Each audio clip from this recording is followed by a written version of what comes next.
حضرت امام جعفر صادق علیہ السلام، امام کا ایک فرمان ہے، اللہ فرماتے ہیں اللہ نے حضرت ابراہیم علیہ السلام کو سب سے پہلے اپنا عبد بنایا،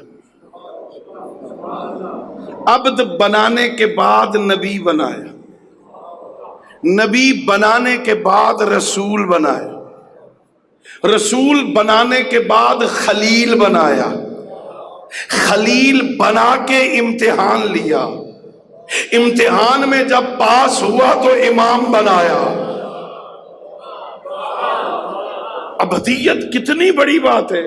سب سے پہلے اللہ نے حضرت ابراہیم جد الانبیاء، ابراہیم کو سب سے پہلے عبد بنایا۔ اور شاید ابھی تک میں نہیں سمجھا سکا، شاید آپ پریشان بیٹھے ہیں، مولا متقیان علی حیدر کرار کی کتنی فضیلتیں ہیں بھائی، گن سکتے ہو؟ نہیں گنی جا سکتی۔ مجھ جیسے طالب علم کی بس میں تو نہیں ہے، علماء بیٹھے ہیں، عام مومنین شاید گن سکتے ہو، میرے بس میں تو نہیں ہے۔ میرے پیغمبر نے کہہ دیا تھا نا کہ اگر یہ ساری دنیا کے درخت کلمے بن جائیں،